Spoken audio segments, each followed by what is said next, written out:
So just a heads up, this video will have spoilers for the Harry Potter movies. So if you haven't seen those, or if you don't want to have the movie spoiled, then you should probably click off this video and go somewhere else. But for the rest of you that stay, I have quite a interesting, unique take on Harry Potter and a certain political allegation levied towards it. Patriotism is dead. There's only rebels and tyrants now. Strange.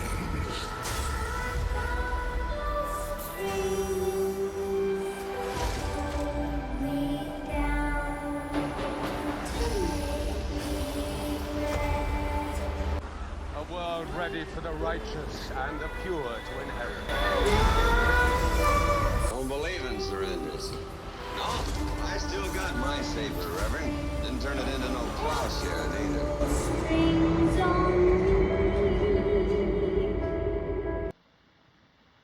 I'm taking over this territory.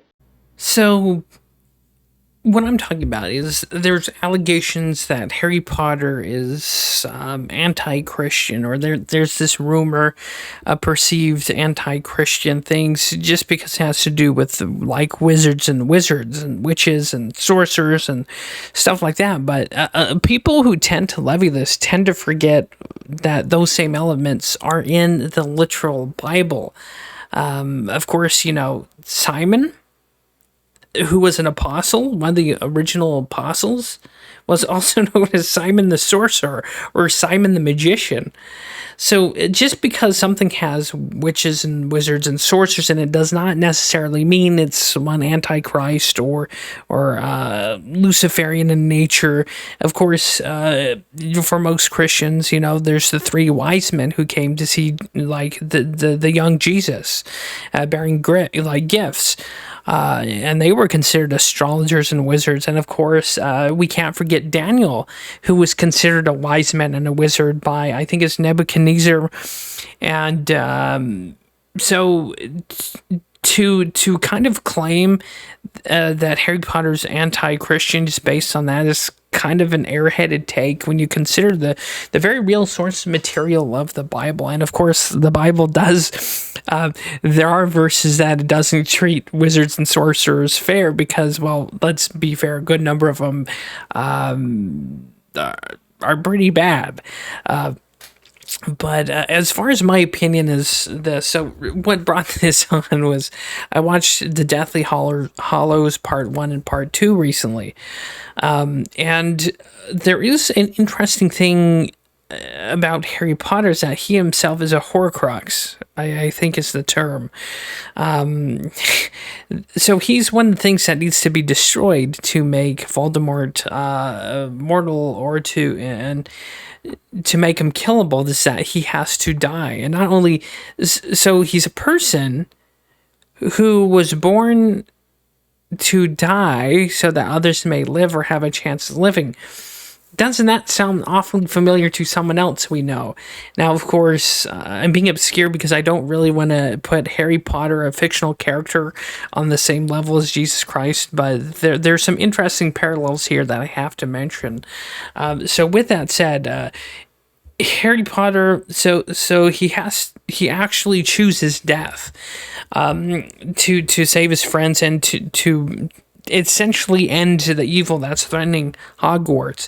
So whether that's me just making weird inferences to elements in the Bible, which could very well be, or if J.K. Rowling kind of loaned those elements, which could very well be, and she probably loaned these elements from like Sir Gawain the Green Knight and other forms of literature, King Arthur, of course, the Holy Grail, the Goblet of Fire. So I think J.K. Rowling kind of borrowed some things from various literature sources, even the Bible. I think, because Harry Potter's character is kind of very selfless in the sense that he chooses to, again, die. And of course, there's the Draco Malfoy, right? So he not only saves him in one scene, but Draco still betrays him in the end, which, hello, Judas? So with that, sure, does Harry Potter have to deal with potions, incantations, and like magic and stuff, sure. But again, we have to remember this is for entertainment, fantasy purposes.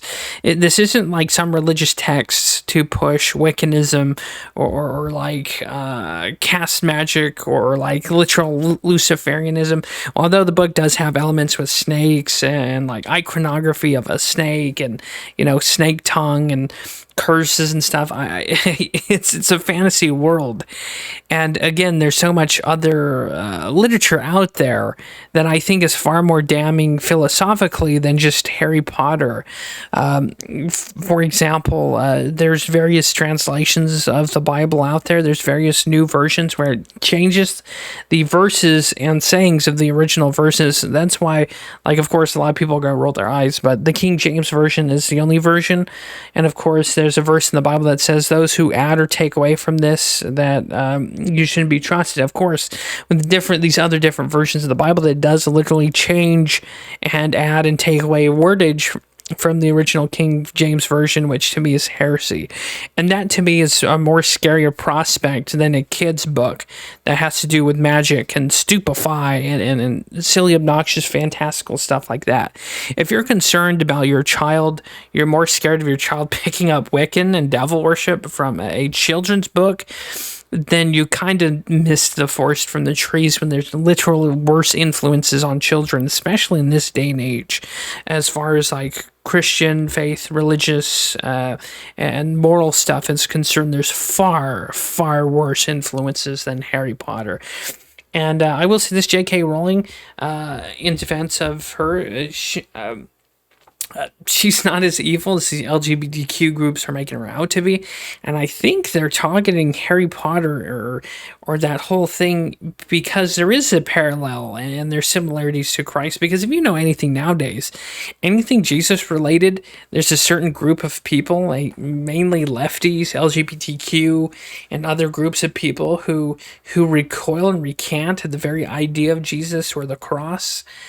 So I think anything that draws any inferences or inspiration or even borrows elements from offends these groups of people because it pricks their conscience and they know they're wrong. They know what their path and what their degeneracy is, and that they're all, like, most of them are mentally ill.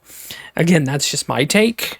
May not be your take, but as far as the accusations being laid against Harry Potter as it being anti-Christian or somehow Luciferian, I wouldn't say so. It's just it's just like Lord of the Rings. Lord of the Rings has far more paganistic, shamanistic, magic stuff in it. Yeah, Sauron, the Eye of Sauron is very like Luciferian imagery, but so.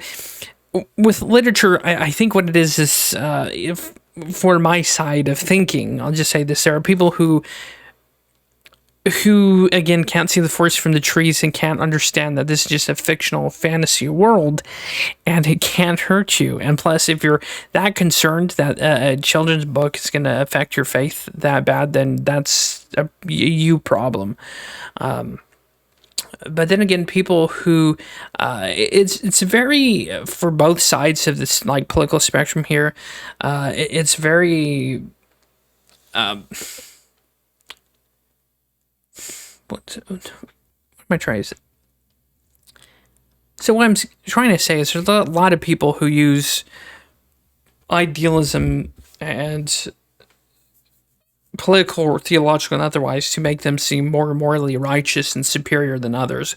And it's no more so different on the left. Only on the left side, I think it's more morose, inverted, and disgusting than it is actually someone upholding and standing for some moral purpose. And that's another thing we have to remember too. But to wrap this weird ass video up, is there weird elements in the book? Yeah, but there's weird elements in all kinds of fantasy. Dungeons and Dragons is another one that caused a satanic panic. Is it teaching your children to summon demons and ghouls and goblins? No, not really. It's, again, just a fictional, fantastical world meant to be enjoyed and not to be given any other advantage to, unless if you're an unfortunate, delusional, crazy bastard that thinks goblins are real and that you can cast literal spells, then that's your problem.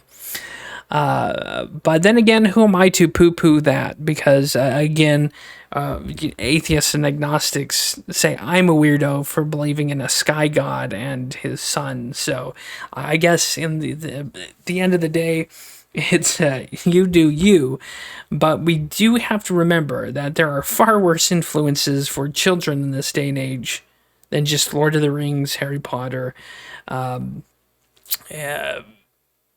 the one, Olympus? There's one where it has to do with like Greek gods and stuff.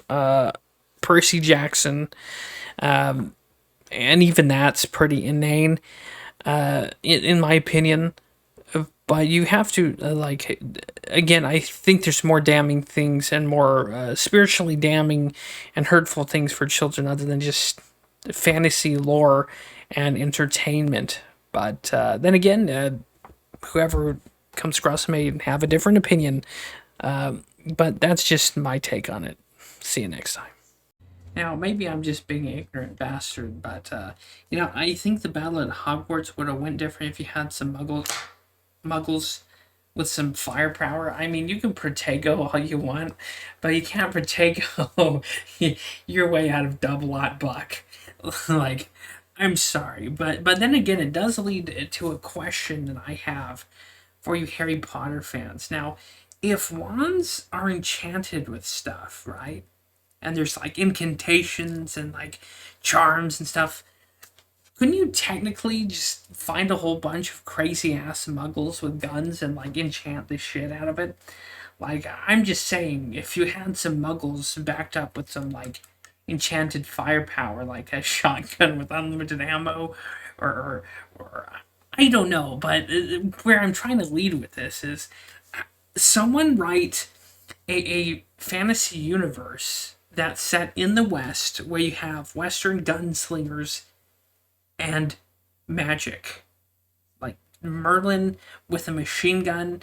I don't know. Guns and magic just seems like a cool combination to me. I don't know about you, but I think that'd be badass. Maybe there's something already out there, but this is weird shit my brain like thinks up. I don't know. Just a shotgun firing like fireballs and shit just sounds badass to me. That would be cool. Someone get working on that, because I would buy and read the absolute shit out of that. Plus, like you'd have Old West Necromancer, right? Where he's like he goes to a Civil War battlefield and he like summons a whole bunch of like dead. Like, that would be an interesting universe. Just saying. Old West meets fantasy. I mean, I'm probably pretty sure there's something out there that exists like that, but I don't know. There's a multi-million-dollar movie franchise right there, whoever wants it.